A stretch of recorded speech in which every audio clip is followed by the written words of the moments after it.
Bonjour B8, j'espère que vous êtes en bonne santé. Ensemble, nous allons débuter un nouveau chapitre, la proportionnalité.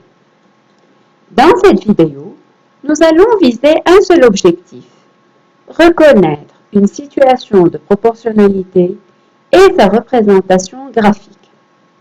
Voilà la situation A. Sur un chantier, une équipe de 2 ouvriers fixe 8 fenêtres en 20 heures. Combien de temps faut-il à l'équipe pour fixer 12 fenêtres? Pour répondre à cette question, j'ai fait la règle de 3. Pour fixer 8 fenêtres, il leur faut 20 heures de travail. Et pour fixer 12 fenêtres, il leur faut un nombre inconnu d'heures qu'on a représenté par une valeur x. Pour calculer x, on fait le calcul suivant. 12 fois 20 divisé par 8 est égal à 30 heures.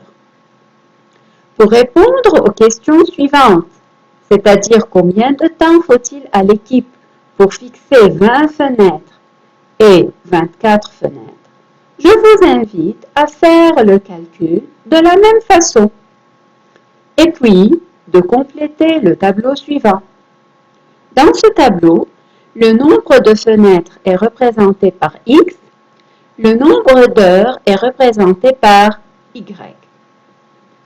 Après le calcul fait dans la partie A, nous pouvons compléter le tableau. Pour fixer 20 fenêtres, il leur faut 50 heures de travail et pour fixer 24 fenêtres, il leur faut 60 heures de travail. Quelle relation existe-t-il entre x et y? On remarque que y sur x est égal à 20 sur 8, est égal à 30 sur 12, est égal à 50 sur 20, est égal à 60 sur 24. Tous ces rapports 20 huitièmes, 30 douzièmes, 50 vingtièmes et 60 24e sont tous égaux à 2,5. Voilà.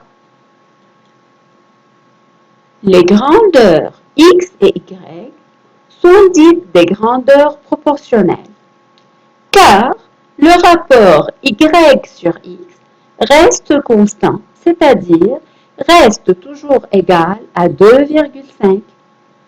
Et cette constante, c'est-à-dire 2,5, s'appelle le coefficient de proportionnalité. Comment représenter graphiquement cette situation? Voilà le repère. Sur l'axe des abscisses, nous plaçons le nombre des fenêtres.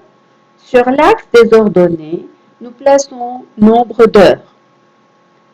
Et les points du repère sont reliés par une droite, c'est-à-dire tous ces points sont alignés avec l'origine.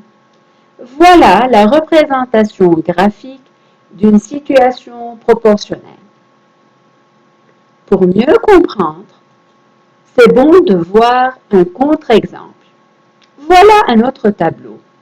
Pour fixer 8 fenêtres, il nous faut 20 heures. Pour fixer 12 fenêtres, il nous faut 24 heures de travail. Pour fixer 20 fenêtres, il nous faut 40 heures de travail. Et pour fixer 24 fenêtres, il nous faut 50 heures de travail. Est-ce que dans ce tableau, x et y sont proportionnels? Allez, EB8. Puisque 20 huitièmes, c'est différent de 24 douzièmes. Bien sûr, parce que 20 huitièmes est égal à 2,5, tandis que 24 douzièmes est égal à 2. Donc, les deux rapports ne sont pas égaux. Au contraire, ils sont différents. Alors, x et y ne sont pas proportionnels. Voyons la représentation graphique d'une situation qui est non proportionnelle. Regardez les points. Vous remarquez, est-ce qu'ils sont alignés? Bien sûr que non.